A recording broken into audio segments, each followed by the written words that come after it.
Va? Jag med! Jag måste erkänna en sak, och du får inte tycka att jag är konstig nu, men jag måste säga att jag uppskattar att sniffa andra hundar runt anus liksom. Va? Jag med! När vi ändå delar med oss om saker så måste jag säga, jag gillar att dricka ur toaletten. Nej men, jag med! Nej, nu känner jag mig lite konstig, men jag gillar att woofa på brevbärare och sånt. Nej men jag kan förstå det, jag gör sånt jag med. De är så dumma, de är så elaka.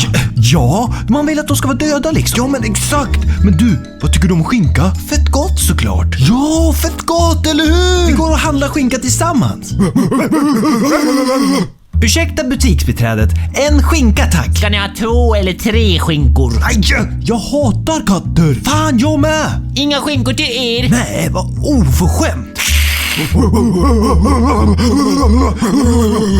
Vad katter är bättre än hundar. Bevisa motsatsen. Men hur ska vi göra det här? Vi är ju helt oförberedda.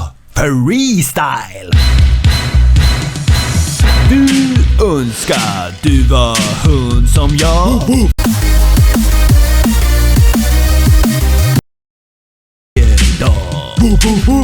Du vill vara en hund som jag.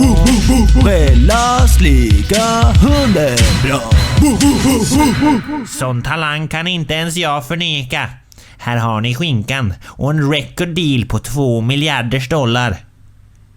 Framtiden är